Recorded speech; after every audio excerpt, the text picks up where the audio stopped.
नमस्कार विद्यार्थी मित्रांनो, TCS IBPS कडनं तुम्ही जर आता परीक्षेला जाणार असाल तर एक महत्त्वाचा मुद्दा लक्षात घ्या. या व्हिडिओच्या शेवटपर्यंत हा मुद्दा समजून घ्या आणि त्यानुसार तुमचं नियोजन करा.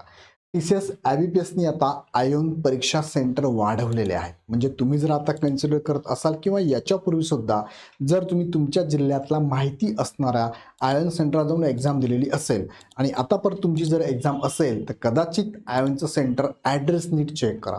कारण तुम्हाला माहिती आहे की संभाजीनगरला, नाशिकला किंवा माझ्या जिल्ह्यामध्ये एक आहे ते मला माहिती आहे. पण आता आयोन सेंटर वाढलेले आहेत. नेमकं काय प्रकरण थोडक्यात आपण समजून घेऊया. विद्यार्थ्यांना अडचण काय येऊ शकते, काय काळजी घ्यावी, नाहीतर परीक्षा देण्यासाठी संधी मिळणार नाही. पहिला मुद्दा, आता 2-3 दिवसापूर्वीच जी बँकिंगची एक्झाम झाली त्या एक्झाममध्ये उदाहरण सांगतो मी छत्रपती संभाजीनगरचं. या ठिकाणी आत्तापर्यंत वाळूंचं एकच सेंटर होतं, चिकलठाणा किंवा वाळूंचं. बरोबर आहे. ह्या दोन सेंटरमधलं अंतर जर बघितलं तर जवळपास 40 किलोमीटरचं अंतर आहे. मग या ठिकाणी ह्या दोन आयोन सेंटरमधलं अंतर लक्षात घेता विद्यार्थी चुकून जुन्याच आयोन सेंटरला गेले होते.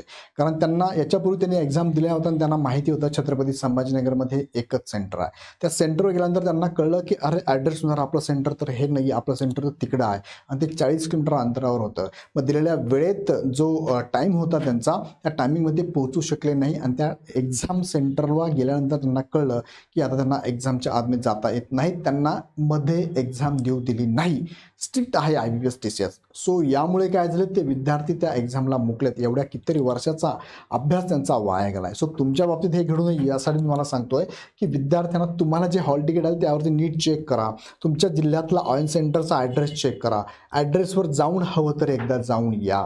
उगाच तुम्ही त्या भरोश्यावर थांबू नका की मला माहिती असलेलं सेंटर एकच आहे आणि तिथेच असणार आहे. कदाचित हे दुसरं आयोनिक सेंटर असू शकतं.